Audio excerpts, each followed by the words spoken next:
வணக்கம் சினிபாட் தமிழ் நேயர்களே, சிறந்த தமிழ் சினிமா நிகழ்ச்சியோட 33வது எபிசோடுக்கு உங்களை அன்புடன் வரவேற்கிறேன். இன்னைக்கு நம்ம பார்க்க போற படம் என்னன்னா, உலகநாயகன் கமல்ஹாசன் நடிப்பில் வெளியான தேசிய விருது பெற்ற சூப்பர் டூப்பர் ஹிட் படமான மகாநதி படத்தை பத்தி தாங்க. இந்த படம் ஜனவரி 14, 1994 ஆண்டு பொங்கல் அன்னைக்கு தியேட்டர்ல ரிலீஸ் ஆச்சு. சேதுபதி IPS, அமைதிப்படை, ராஜகுமாரன், வீட்டில் விசேஷங்க, சிறகடிக்க ஆசை மற்றும் சிந்து நதி பூ போன்ற பொங்கல் வெளியீடுகளுடன் போட்டியிட்ட போதும் இது பாக்ஸ் ஆஃபீஸ்ல அமோக வெற்றி பெற்றுச்சுன்னே சொல்லணும். செப்டம்பர் 2020 படத்துல துணை வேடத்தில் நடிச்ச ராஜேஷ் அவர்கள் மகாநதி பெற்ற பாக்ஸ் ஆஃபீஸ் வசூல் அப்புறம் லாபத்துல இருந்து ராஜ்கண்ணுவின் பழைய கடன்களை அடைக்க உதவினாரனும், ராஜ்கண்ணுவுக்காக படத்தை தயாரிக்க கமல்ஹாசன் கிட்ட கேட்டதாகவும் நக்கீரன் பத்திரிகையில அவரே சொல்லியிருக்காரு. மகாநதி படம் வெளியான 6 ஆண்டுகளுக்கு பிறகு சர்வதேச திரைப்பட விழா ரோட்டர்டாமில் இந்த படம் திரையிடப்பட்டது குறிப்பிடத்தக்கது. மகாநதி படத்தை கமல்ஹாசனோட இணைஞ்சு எழுதி சந்தான பாரதி டைரக்ட் பண்ணியிருப்பாரு. இந்த படத்தோட முக்கிய கதாபாத்திரமா கமல்ஹாசனும் சுகன்யாவும் நடிச்சிருப்பாங்க. அது மட்டும் இல்லாம SN லட்சுமி, துளசி, சோபனா விக்னேஷ், பூர்ணம் விஸ்வநாதன், ராஜேஷ் மற்றும் VMC ஹனிஃபா ஆகியோர் துணை வேடங்களில் நடிச்சு படத்திற்கு மேலும் வலு சேர்த்திருப்பாங்கன்னு சொல்லணும். இந்த படம் ஒரு விதவை மற்றும் அவரது குடும்பம் ஒரு ஏமாற்றக்காரனின் சூழ்ச்சினால பல துயரங்களை சந்திக்கிற மாதிரி கதை எழுதப்பட்டிருக்கும். மகாநதி படத்திற்கான யோசனை கமல்ஹாசனோட வீட்டு வேலைக்காரர் அவருடைய மகள்களை பணத்திற்காக கடத்த திட்டம் போட்டதை கண்டுபிடிச்சு மீட்ட போது உருவான கதையா சொல்லப்படுது. இந்த சம்பவம் தான் மகாநதி கதைக்கு அடித்தளமா அமைஞ்சது. 20 ஆண்டுகளுக்கு மேலாக இந்த உண்மையை அவர் வெளியே சொல்லாம தவிர்த்திருக்காருங்க. கமல்ஹாசன் கதையை முடிச்ச அப்புறம் நாவலாசிரியர் ராக்கி ரங்கராஜன் உள்ளீடுகளை வழங்கியிருக்காரு. ஒளிப்பதிவை புதுமுக ஒளிப்பதிவாளர் MS பிரபுவும், எடிட்டிங்கை NP சதீஷும் கையாண்டு இருக்காங்க. அது மட்டும் இல்லாம இந்தியாவில் ஆவிட் டெக்னாலஜியை பயன்படுத்திய முதல் திரைப்படம் என்ற பெருமையும் இந்த படம் பெற்றிருக்குங்க. ஊழல் மற்றும் குழந்தை கடத்தல் போன்ற பல பிரச்சனைகளை இந்த படம் கையாண்டு இருப்பது இந்த படத்தோட இன்னொரு வெற்றினே சொல்லலாம். மகாநதி திரைப்படம் விமர்சன ரீதியாகவும் வணிக ரீதியாகவும் வெற்றி பெற்று 2 தேசிய திரைப்பட விருதுகளை வென்றது. சிறந்த தமிழ் திரைப்படம் மற்றும் சிறந்த ஒளிப்பதிவு மற்றும் 2 தமிழ்நாடு மாநில திரைப்பட விருதுகள் சிறப்பு பரிசு விருதாக ஸ்டண்ட் ஒருங்கிணைப்பாளர் விக்ரம் தர்மா அவர்களுக்கு வழங்கப்பட்டது. கமல்ஹாசனும் சந்தான பாரதியும் கொடைக்கானலுக்கு போய் அங்கேயே ரொம்ப நாள் தங்கி நிறைய உழைப்புக்கு அப்புறம் தான் கதையை 2 பேரும் முடிச்சிருக்காங்களாம். 2 பேரும் சென்னைக்கு வந்த அப்புறம் நாவலாசிரியர் ராக்கி ரங்கராஜனும் இணைந்து பணியாற்ற துவங்கினாராம். இந்த படத்துக்கு கமல்ஹாசன் 1960 வெளியான மீண்டா சொர்க்கங்கிற படத்தோட டைட்டில் வைக்க யோசிச்சுட்டு இருந்தாராம். ஆனா இயக்குனர் சந்தான பாரதி இந்த தலைப்பு பழைய பாணியில இருக்குன்னு சொன்னதுக்கு அப்புறம் தான் மகாநதினு மாற்றி வச்சிருக்காங்க. மகாநதினு இந்த படத்துக்கு பெயர் வைக்கிறதுக்கு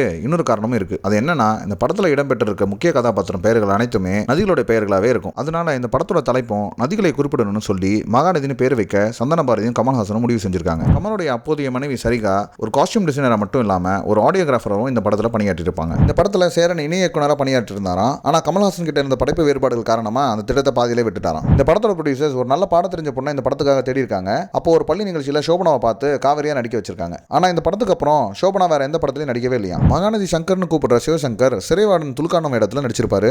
ஏன்னா ப்ரொடியூசர் சண்டை காட்சிகளை நடிக்கிற மாதிரி ஒரு நடிப்பு திறன் கொண்ட நடிகர் வேணும்னு கேட்டிருக்காங்க. மகாநதி சங்கர் ஏற்கனவே ஒரு சண்டை காட்சி கலைஞராக இருந்ததுனால ஸ்டண்ட் மாஸ்டர் தர்மா டைரக்டருக்கு ரெக்கமெண்ட் பண்ணினாராம். VMC ஹனிஃபாவை இந்த படத்தில் நடிக்க கேட்டபோது தனுஷாக நடிக்க உடனே ஒத்துக்கிட்டாராம். இதுக்கு முன்னாடி சந்தான பாரதியோட குணா படத்தில் ஒரு வில்லன் ரோல நடிக்க வைக்க யோசிச்சாராம் டைரக்டர். இந்த படத்தில் சோனா காட்சியில் பாலியல் தொழிலாளர்கள் மாதிரி வரவங்க உண்மையான பாலியல் தொழிலாளர்கள்லாம் இல்லையா. அந்த சீனுக்காகவே தேர்வு செஞ்ச புதுமுக நடிகர்களை வச்சு தான் அந்த காட்சியை படமாக்கியிருக்காங்க. கமல் கூட அவரோட மகளோட சேர்த்து வைக்கிற சீன்ல அங்க இருந்த புரோக்கர் கிட்ட சண்டை போடுற அந்த பெண் அப்ப இருந்த தமிழ் சங்க நாடக குழுவோட தொடர்புல இருந்த ஒரு பேங்க் ஆஃபீஸரா இருந்தவராம். இந்த படத்தை ஃபர்ஸ்ட் மே மாசம் 1993 ஷூட் பண்ணலாம்னு பிளான் பண்ணியிருக்காங்க. ஆனா நடிகர்கள் தேர்வில் இருந்த சிக்கல்கள் காரணமா அந்த வருஷம் செப்டம்பர்ல தான் ஷூட் ஆரம்பிச்சிருக்காங்க. சிறை காட்சிகள் அனைத்தும் கலை இயக்குனர் GK வடிவமைத்த ஒரு தொகுப்பில் படமாக்கப்பட்டன. மேலும் அந்த காட்சிகளுக்கு பயன்படுத்தப்பட்ட சில பாத்திரங்கள் உண்மையான சிறையில இருந்து கடனா வாங்கினாங்களாம். படத்தோட இன்டர்வலுக்கு முன்னாடி கமல் ஜெயில அங்க இருக்கிறவங்களோட ஹீரோவா வெற்றிகரமா நிக்கிற சீன்ல அவர் மேல ஒரு ஒளி விழுற மாதிரி எடுத்திருப்பாங்க. அந்த சீனை இயேசு கிறிஸ்துவின் பிரதிபலிப்பு சீனே சொன்னாங்களாம். அதே போல திரைப்பட விமர்சகர் பரத்வாஜங்கன் ஒரு இன்டர்வியூல மகாநதி இதுவரை தயாரிக்கப்பட்ட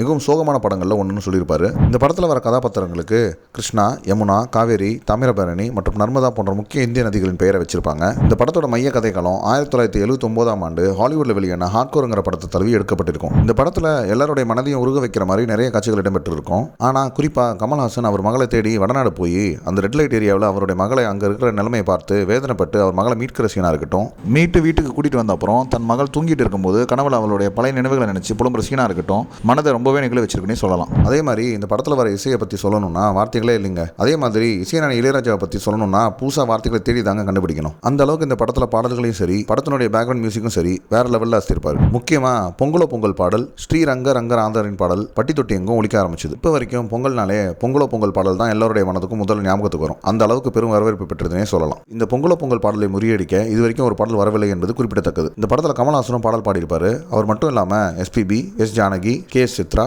சோபனா விக்னேஷ், உமாரமணன் ஆகியோர் பாடல்களை பாடி படத்துக்கு மேலும் பலம் கூட்டியிருப்பாங்கன்னே சொல்லலாம். இந்த படத்தை எடுக்க வேண்டும் என்று நினைத்த கமல்ஹாசன் அவர்களுக்கும் இயக்குனர் சந்தான பாரதி அவர்களுக்கும் இசையமைப்பாளர் இளையராஜா அவர்களுக்கும் தயாரிப்பாளர் அவர்களுக்கும் மேலும் இவர்களுடன் பணியாற்றிய நடிகர் நடிகைகள் மற்றும் டெக்னீஷியன் எல்லாருக்கும் சினிபாட் தமிழ் சார்பாக ஒரு பிக் சல்யூட். மீண்டும் இது போன்ற ஒரு நல்ல திரைப்படத்தோடு சிகரம் தொட்ட தமிழ் சினிமா நிகழ்ச்சியில் சந்திக்கலாம். இந்த தொகுப்பு உங்களுக்கு பிடிச்சிருந்தா சினிபாட் சூப்பர் தமிழ் சேனலை சப்ஸ்கிரைப் பண்ணுங்கள், லைக் பண்ணுங்கள், பெல் பட்டனை கிளிக் பண்ணுங்கள். நன்றி, வணக்கம்.